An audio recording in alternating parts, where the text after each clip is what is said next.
मिळावा यासाठी आम्ही आज थेट करमाळा पोलीस स्टेशन गाठलेलं आहे आणि पोलिसांना हीच विनंती केलेली आहे की बऱ्याच वेळेला PM रिपोर्ट जो येतो तो सुद्धा जो आहे तो मॅनेज करण्यात आलाय अशी तक्रार मला काही महिलांकडून आलेली आहे आणि यातल्या ज्या इन्व्हेस्टिगेशन ऑफिसर आहेत त्या कुठंतरी ज्या आहेत त्या व्यवस्थित काम करत नाहीत अशी तक्रार असल्यामुळं आम्ही आज पोलीस स्टेशनला येऊन जी मागणी केलेली आहे इथले जे सिनियर इन्स्पेक्टर आहेत रणजित माने यांना आम्ही तेच सांगितलेलं आहे की हा तपास जर पोलिसांना व्यवस्थित करता येत नसेल तर तो तपास जो आहे तो त्या अल्पवयीन मुलीला न्याय मिळवून देण्यासाठी तो CID कडे वर्ग करण्यात यावा ही पहिली मागणी आहे। दुसरी मागणी अशी आहे की महिला ऑफिसर आहेत इन्व्हेस्टिगेशन ऑफिसर परंतु त्या महिला ऑफिसरच्या विरोधात अनेक तक्रारी आमच्याकडे आल्यामुळं त्या ऑफिसर ज्या आहेत त्या बदलून दुसऱ्या इन्व्हेस्टिगेशन ऑफिसर ज्या आहेत त्या याच्यामध्ये नेमल्या जाव्यात आणि PM रिपोर्ट जे बदलले गेले अशा पद्धतीची जी गंभीर तक्रार आहे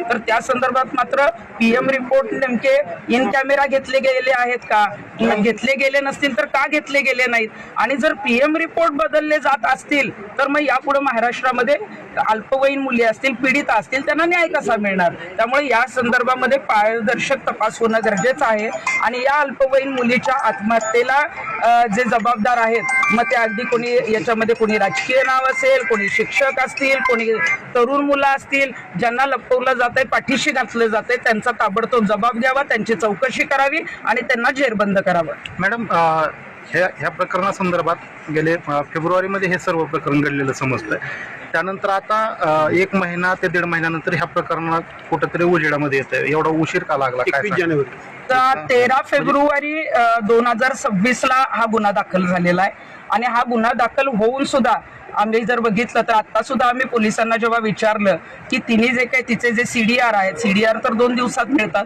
परंतु मोबाईलमध्ये काही मेसेजेस होते तिचे जे डिलीट केले गेले होते किंवा त्यातला जो डेटा होता तो रिकवर केला का तर त्यांचं म्हणणं आहे की तो रिकवर करायला दिला आहे पण त्याला कदाचित 6 महिनेही लागतील किंवा वर्षभर लागेल परंतु 90 दिवसाच्या आत चार्जशीट दाखल करायची आहे आणि 90 दिवसाच्या आत चार्जशीट दाखल करताना जर तुम्ही रिकवर डाटाच हस्तगत केला नाही तर कुणी तिला ब्लॅकमेल केलं कुणी तिला टॉर्चर केलं किंवा तिला कोण त्रास देत होतं तिला कोण मेसेज पाठवत होतं हे कळणार कसं।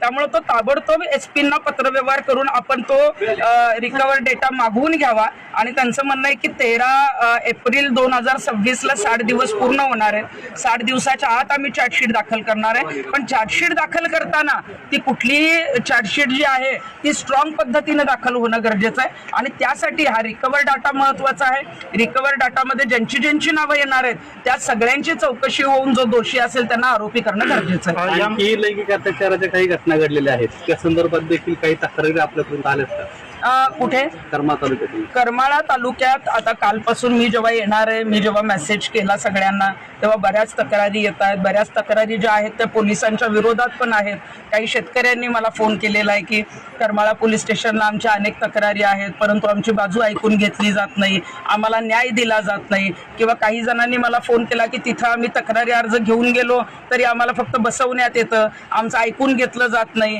आम्हाला दिवसभर बसवतात। तर मला असं वाटतं की पोलीस जे आहेत ते जनतेचं काम करण्यासाठी आहेत कुठलीही व्यक्ती असू दे ती गरीब असेल किंवा श्रीमंत असेल त्यांना सर्वांना समान न्याय देण्याचं काम पोलिसांचं आहे आणि करमाळा पोलिसांनी ते काम चांगल्या पद्धतीनं करावं एवढी आमची अपेक्षा आहे। ज्यांना न्याय मिळाला नसेल त्यांनी जे आहे ते निश्चितच मला फोन अनेक येत आहेत काही तक्रारी आल्या तर त्या संदर्भात निश्चितच जे आहे तो पत्रव्यवहार करून त्यांना न्याय देण्याचं काम मी करेन। मॅडम सदरचं जे जेऊरचं प्रकरण आहे यामध्ये सोशल मीडियामधनं जे सांगितलं जात होतं की अर्थपूर्ण यामध्ये काहीतरी व्यवहार झालेले आहेत या संदर्भात काय नेमकं माझ्याकडे सुद्धा जेऊर अल्पवयीन मुलीच्या आत्महत्येचं जे प्रकरण आलं त्या प्रकरणामध्ये काही आर्थिक तडजोड करून आर्थिक देवाणघेवाण करून काही लोकांना पाठीशी घालण्याचं काम केलं जात आहे त्यांचं FIR मध्ये नाव घेतलं जात नाहीये त्यांची चौकशी केली जात नाहीये अशी माझ्याकडे तक्रार आलेली होती। त्या संदर्भात माझं पोलिसांशी बोलणं झालेलं आहे आणि पोलिसांनी मला सांगितले की तशी जर काही नावं असतील किंवा तसा कुणाशी जर व्यवहार झाला असेल तर त्याची तुम्ही आम्हाला माहिती द्यावी आम्ही जी काय आहे ते रितसर त्याचा तपास करू। मॅडम तुम्ही खरात प्रकरणासंदर्भात सुरुवातीपासून तुमचं म्हणजे हे प्रकरण ज्यावेळेस महाराष्ट्राला माहित नव्हतं त्याच्या आधीपासून हे प्रकरण सर्व तुम्हाला सर्वस्वरूप होतं त्यानंतर ह्या प्रकरण आता सध्या महाराष्ट्रामध्ये पोहोचलेलं आहे नेमकं पीडित महिला असतील किंवा सर्व महाराष्ट्रातील किंवा देशातील महिलांसाठी काय आपलं आव्हान असणार? हे बघा, अशोक खरात हा जो विकृत आहे त्यांनी अनेक महिलांवर अत्याचार केले. म्हणजे माझ्याकडे जेव्हा 5 मार्च 2026 पेन ड्राईव्ह आला होता त्यात 100 ते 150 व्हिडिओ होते, पण असे 500 रेकॉर्डेड व्हिडिओ आहेत. 1500हून अधिक महिलांचं लैंगिक शोषण जे आहे ते खरातनी केलेलं आहे आणि आता त्याला अटक झालेली आहे. वेगवेगळ्या पीडिता समोर येत आहेत, वेगवेगळे गुन्हे दाखल होत आहेत. पण त्या प्रकरणामध्ये मला हे सांगायचं आहे की अशोक खरातला जी आहे ती फाशी झाली पाहिजे, पण ती फाशी जी आहे ती फास्ट ट्रॅक कोर्टामध्ये हे प्रकरण नेऊन लवकरात लवकर होणं गरजेचं आहे, तर आरोपींना जो आहे तो वचक बसेल. नाहीतर अनेक प्रकरणांमध्ये फास्ट ट्रॅक कोर्ट येतं परंतु 4-4, 5-5 वर्ष कुठलीही सजा होत नाही. आणि महिलांना मला आव्हान करायचं आहे की तुमची एखाद्या देवावर किंवा कुठल्या गुरुवर जर श्रद्धा असेल तर ती श्रद्धा निश्चितच ठेवावी, पण ती अंध ठेवू नये, त्यांच्या आहारी जाऊ नये. अशा पद्धतीनं जर आहारी महिला जायला लागल्या, अंधश्रद्धा ठेवायला लागल्या, तर या पुरोगामी महाराष्ट्राचं नाव सुद्धा खराब होत आहे आणि महिलांच्या बाबतीत असलेली एक जी सहानुभूती आहे ती कुठंतरी आपण घालवत चाललेलो आहोत. करमाळा तालुक्यातील या प्रकरणात जे आपण आलेलं आहे त्यात राजकीय हस्तक्षेपाचा विषय तुम्ही मगाशी बोलला होता, तर तो राजकीय हस्तक्षेप कोणाचा किंवा काय होता ते समजेल का? आता जेऊर प्रकरणामध्ये मला जी काही माहिती मिळालेली आहे ती मुलगी ज्या हायस्कूलमध्ये जात होती ते जे आहे ते इथल्या स्थानिक नेत्यांचं जे आहे ते हायस्कूल आहे, ज्युनियर कॉलेज आहे असं समजतंय आणि त्यातील शिक्षक जे आहेत ते त्या प्रकरणामध्ये असल्यामुळं त्या शिक्षकांना वाचवण्याचा प्रयत्न ते नेते करतायत अशी माहिती कानावर आली. पण त्या संदर्भामध्ये जी काही चौकशी होईल त्यानुसार मला असं वाटतं की समोर नावं आल्यानंतर ती नावं मी समोर घेईन. मॅडम, खरं तर करमाळा तालुक्यातील एका महत्त्वाच्या प्रकरणामध्ये सुद्धा आपण याआधी सुद्धा लक्ष घातलं होतं. तुम्ही आदमापूर जवळ त्या ठिकाणी राहतात, त्या अनुषंगाने करमाळा तालुक्यामध्ये एक बोंधू प्रकरण घडलं होतं. मनोहर भोसले यांचं प्रकरण घडलं होतं. बाळमामाच्या नावाने ते आश्रम चालवत होते, वंशज असल्याचं तेच बतावणी करत होते. त्यानंतर ह्या बोंधू प्रकरणावर सुद्धा आपलं भाष्य होतं.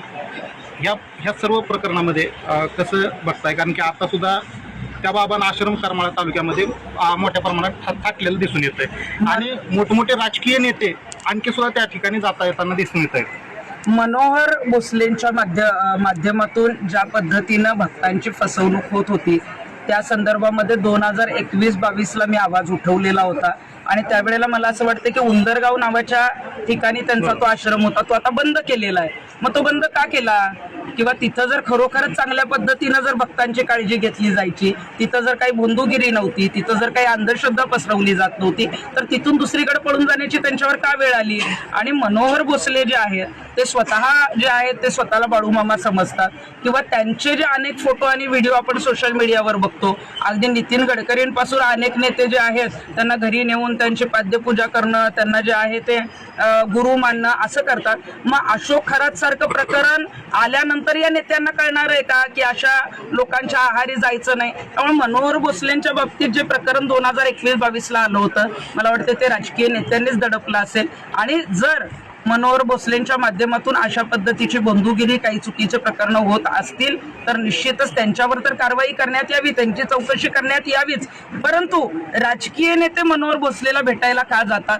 त्यांना जे आहे ते पाया पडायला का जातात? आणि खरोखरच ते देव असते तर मग असे फिरत बसले असते का? आश्रम बदलत बसले असते का? हा मला त्यांचा करमाळा तालुक्यातील गोटी येतं असं नवीन आश्रम स्थापन केलं. म्हणजे करमाळा तालुक्यातच जर मनोहर भोसलेंनी परत आश्रम थाटलेला असेल तर आश्रमामध्ये देवाची किंवा मूर्तीची सेवा करायला काहीच हरकत नाही. आपण अनेक वेळेला आध्यात्मिक पद्धतीनं बघत असतो की देवावर अनेकांची श्रद्धा असते, आपण तिथं जे आहे ते दर्शन घेत असतो. पण स्वतःला देव समजणारे जे लोक आहेत ना त्यांच्यावर मात्र आता कारवाई होणं गरजेचं आहे.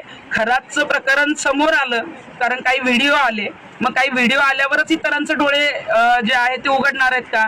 त्यामुळे असे जेवढे काही बंधुगिरी करणारे काही विकृत जे काय आहेत, जे स्वतःला देव समजतात, कारण अशोक खरात पण स्वतःला देवच समजायचा. तो महिलांना म्हणायचा की तू माझी राधा आहेस आणि मी तुझा कृष्ण आहे. मग अशा पद्धतीनं स्वतःला देव समजणारे जर काही लोक इथे करमाळा तालुक्यात पण जर बंधुगिरी करत असतील तर त्यांची चौकशी आता अशोक जो खरात आहे त्याची जशी चौकशी झाली तशी राज्यभरातल्या बंधूंची चौकशी होणार आहे. तिथं मनोहर भोसलेंची चौकशी होणं गरजेचं आहे. आता तुम्ही पत्रकार परिषदेदरम्यान पोस्टमार्टमच्या रिपोर्टमध्ये मॅनेज करण्याचा तसेच त्याबद्दल आर्थिक देवाणघेवाणीचा आरोप या परिषदेने मांडला, तर या निमित्तानं पालकमंत्री तसेच गृह मंत्रालय यांना काय आव्हान? माझी गृहमंत्री आणि पालकमंत्र्यांना हीच विनंती आहे की या करमाळा तालुक्यामध्ये ज्या पद्धतीनं या सगळ्या महिलांची तक्रार आहे की अल्पवयीन मुलींनी जी काही सुसाईड केलं त्या संदर्भामध्ये जे काही PM रिपोर्ट केले गेले तेच जर मॅनेज होत आहेत, मॅनेज झाले नाही झाले हे आता ज्यांनी केले किंवा काय त्यांना माहिती, परंतु PM रिपोर्ट जर मॅनेज होत असतील तर मग पीडितांना आणि अल्पवयीन मुलींना न्याय मिळणार कसा? त्यामुळं पालकमंत्र्यांनी आणि गृहमंत्रालयाने याच्यामध्ये लक्ष घालणं गरजेचं आहे. तसे जर रिपोर्ट मॅनेज केले असतील तर आता सत्य बाहेर येऊन जे आहे ते दोषींवर कडक कारवाई होणं गरजेचं आहे.